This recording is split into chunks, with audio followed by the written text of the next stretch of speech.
Usually when I'm in this room, it's for a dissertation defense, and there's a very anxious person standing up here, not knowing if that 8 years is going to come to a good or bad ending, but fortunately there is no such PhD candidate up here with me, so I'll just talk about my stuff a little bit. As Paige said, and thank you Paige and Maria for inviting me.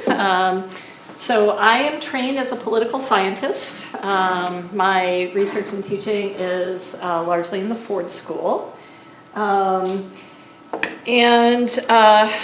think a lot about cities, metropolitan areas, and the politics and policy challenges that decision makers, largely in the public sector, but also in other sectors that engage with government, face when they try to do a whole range of things. My broad interests are in infrastructure.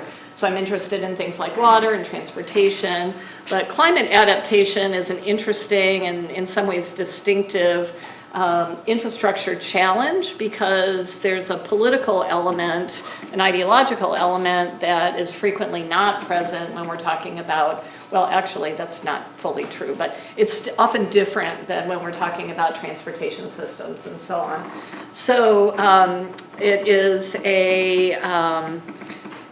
it's an interesting challenge that many governments face, which is how do you overcome things like political ideology where a majority of your constituents, a majority of your residents don't believe in climate change. So how do you solve problems, invest in infrastructure improvements as a policy person, knowing that you need to do things like coastal renovation or coastal improvements and so on, but you can't talk about it in that sense. So there's a piece of my work where I'm interested in sort of how governments frame these questions and talk about them in a charged political environment. Many local governments who are at the front lines of climate adaptation have very low organizational capacity, either expertise or resources. And so they're often in a situation where they need to collaborate with either other levels of government or with the private sector or with nonprofits or other actors, universities.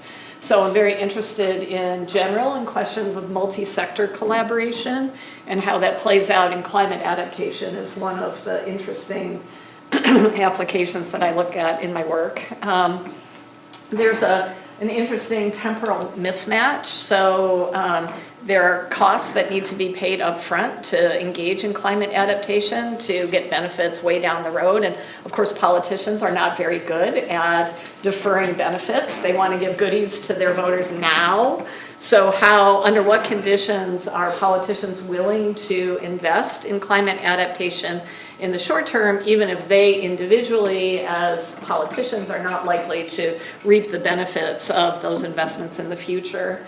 And then I also think a lot about the externalities associated with climate adaptation, both positive and negative. So I've done some work in the San Francisco Bay Area, and one of the jurisdictions there, Foster City, has built some levees, which of course just displace water to their neighbors. So, but if it's just Foster City making that decision, they make a different decision than if they're involving their neighbors as well. And there are positive externalities too, of course, right? If I make improvements in my stormwater system in one jurisdiction that may have benefits for people who live in the next community who aren't paying my taxes, but who don't get runoff in their water system in the same way when you have increased precipitation. So regionalism and externalities are a big part of what I think about as well.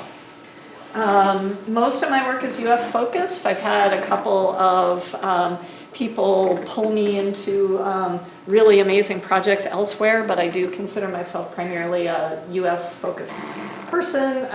One of my early endeavors into climate adaptation was on an integrated assessment with Maria and a couple of other colleagues.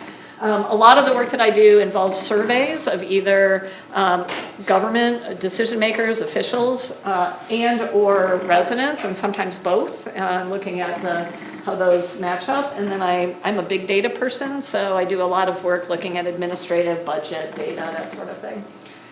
But what I'm going to talk about as my example is a teaching example. So I would say I'm the director of this new program called the Program in Practical Policy Engagement. Ready? P3E. Get it? P3E, Program in Practical Policy Engagement, right. I didn't make up the name, but anyway, we're doing a bunch of stuff trying to engage with governments and people and organizations outside of the university who are working on these problems. A lot of you folks do the same thing, but this practical engagement is a new priority at the Ford School, and so I'm working with a lot of organizations that are working in various ways on issues of climate adaptation. So if you're interested in what we're doing there, go to practicalpolicy.umich.edu. In my teaching, I work with a lot of organizations on project-based courses. Dick and I have a bunch that we collaborate on. But the cool thing that I want to talk about is role-playing simulation. So for the last 3 years, I've been working with folks at the Office of Academic Innovation here on campus, building a cloud-based software platform to support role-playing simulations. And it's super easy to author simulations as an instructor and facilitate them, run them in your classroom. And then the students can engage both in person and online and communicate and interact through the simulation. And so recently I did a cool simulation with some colleagues at Stanford Environmental Engineering where we simulated a flooding crisis in the Bay Area, and all the students played the roles of either the environmental coordinator or the chief executive in 19 of the jurisdictions around the Bay Area that had all different, can't really see this, but we did a bunch of simulations on what the likely impacts would be, and then we asked them to collectively first decide how they wanted to respond individually to the crisis, and then got them together to see if they could do better in their response as a region, and what the different trade-offs were between the different kinds of municipalities that would have different impacts. We also had people playing county and state actors and the different roles that they would play. So if any of you are interested in either talking about this simulation per se, I'd love to share it in any of your classes, or variants on it, where we bring both sort of environmental and scientific data as sort of the starting point, and then think about how would different actors in different roles respond, and what kind of collective solutions that might they be able to come up with, and then use that as a way of having conversations about how do you collectively act to solve these kinds of problems that are created by climate change. So, thank you. Sorry I took